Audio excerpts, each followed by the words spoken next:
Welcome, you're watching Head to Head. I'm Antonina Antosha with UATV. Just a couple of days ago, Ukrainian radio correspondent Pavlo Sharoyko has been detained in Belarus on charges of being an undercover intelligence officer. Moreover, KGB State Security Service in Belarus claimed an advisor to the Ukrainian embassy in Minsk, Ihor Skvortsov, to be Sharoyko's handler and banned the official from entering the country. So how will the situation affect the relations between Ukraine and Belarus? To talk about it in detail, we're joined in the studio today by Alexander Khara. He is an expert in foreign and security policy of the Maidan of Foreign Affairs. Hello, and thank you for coming. Hello. So what are your comments on this latest situation with the detainment of the correspondent and an advisor to the Ukrainian embassy? It's expected. We should take the Lukashenko regime as it is. It's the authoritarian regime. It's an ally of the Russian Federation. And in time of the Russian aggression against Ukraine, there is no other alternative for Belarus to behave in another way. But Lukashenko repeatedly stated that Belarusians and Ukrainians were brothers. So was it not true? Well, actually, just recently, Lukashenko said that Mr. Putin is his brother. So he believes in this myth of the brotherhood of Slavic nation, even though he watches closely how Russia is undermining Ukrainian sovereignty and killing Ukrainian citizens. Certainly, Mr. Lukashenko is not that aggressive, and he has no plans to make an aggression against Ukraine. But with no doubt, his country could be used as a ground to proceed into the Ukrainian territory by the Russian special forces, and I mean the intelligence, and in possible case by the military as well. How high are the chances that this scenario might actually end up being put into life? We cannot opt out this scenario, even though Lukashenko is trying to assure our leadership that he is not going to permit it. But have a look at the state documents. First and foremost, Belarus and Russia is a union state. Secondly, they have the common security policy, and actually they consider NATO and other blocs as an aggressive blocs, and they're trying to build common defense against it. And given that Ukraine is aiming at the NATO membership, it means that Ukraine is not a reliable partner by the essence of this union. Secondly, they conducted military exercises this year, the major-scale military exercise aimed at the Western enemies of the Russian Federation, including Ukraine. So they are practicing common actions, possibly against Ukraine as well. So according to the documents, according to the doctrines, and according to the behavior of to these dictators, Ukraine is in danger. Not just Ukraine, and the Baltic states and Poland as well. This year they have not practiced the nuclear strike against the Polish state, but in previous years they did it. So they are behaving not in the defensive way. They are planning how to proceed with a further aggression against imaginary enemies of the Belarusian state and Russian state as well. This is not the first case when Ukrainian citizens were detained in Belarus. There are other cases like with Pavlo Sharoyko and another journalist. Any information on those cases? How are those people doing? And is there any chance to get them out of jail and get them back to Ukraine? It's hard to predict simply because there is an interconnection between the security service of Belarus and Russia.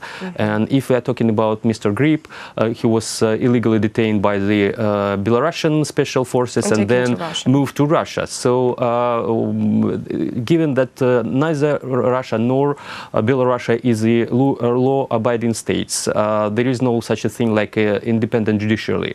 So it's impossible to protect our citizens on that territory by the legal means.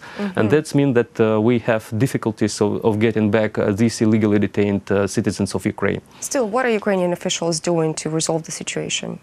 The Ukrainian embassy is doing its best to do what it can do with the legal framework of Belarus, and they're trying to get assistance to the detained Ukrainian citizens.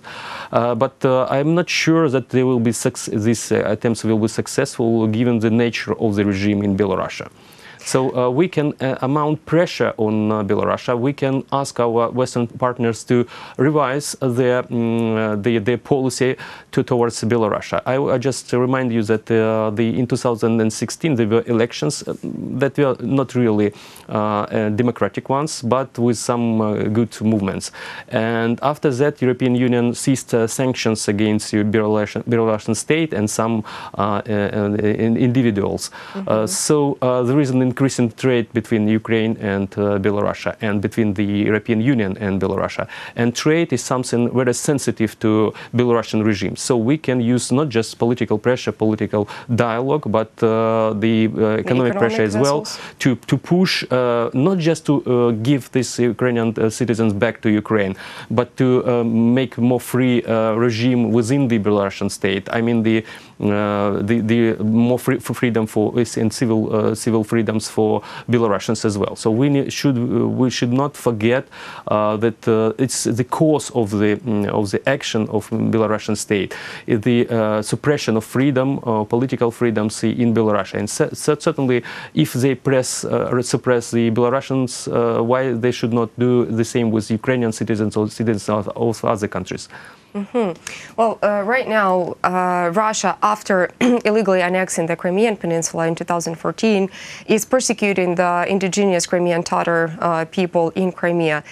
The thing that is happening right now in Belarus, is this the start of the same behavior that Russia is currently showing on the Crimean Peninsula? Should we be afraid of the escalation?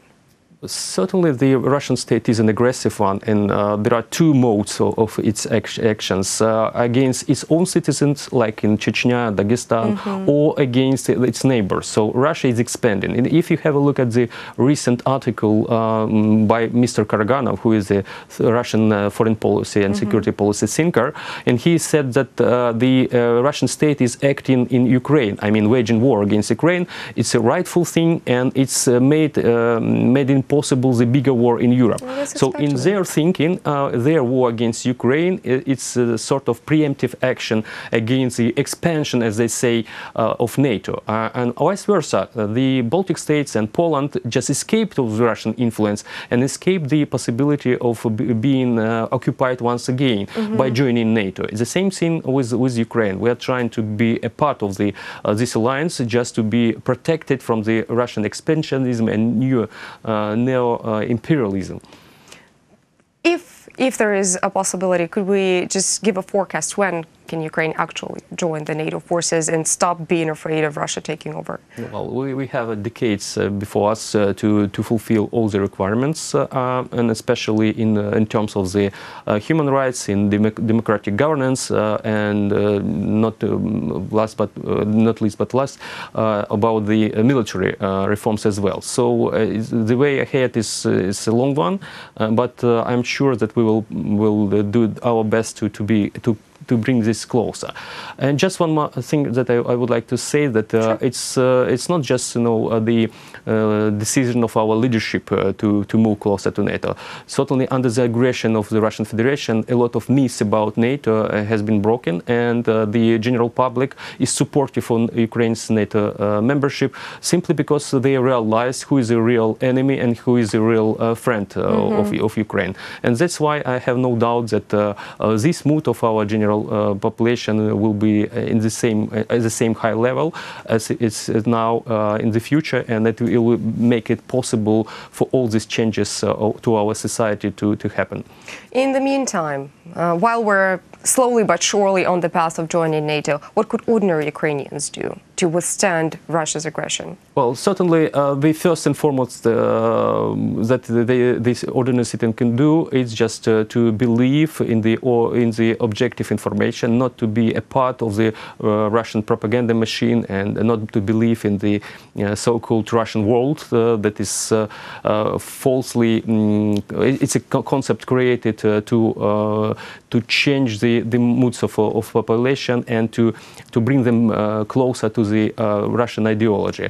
Secondly, I believe that Ukrainian citizens should realize the dangers of traveling to such countries like Russia and Belarus. Their not secure there, even though if you are not, they are not Ukrainian military or journalists. Just ordinary citizens. Yeah, because we just KGB, and actually it's funny, but security service of Belarus is called KGB, like in the Soviet times.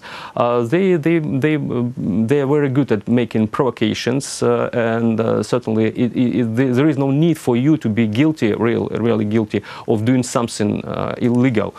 You could be just in the right place, or not right place, in not the right time, just to be used by the special forces against your state. Thank you. Thank you so much for coming, and thank you for this conversation. That was Alexander Khara. He is an expert on foreign and security policy of the Maidan of Foreign Affairs. Thank you so much for watching, and goodbye.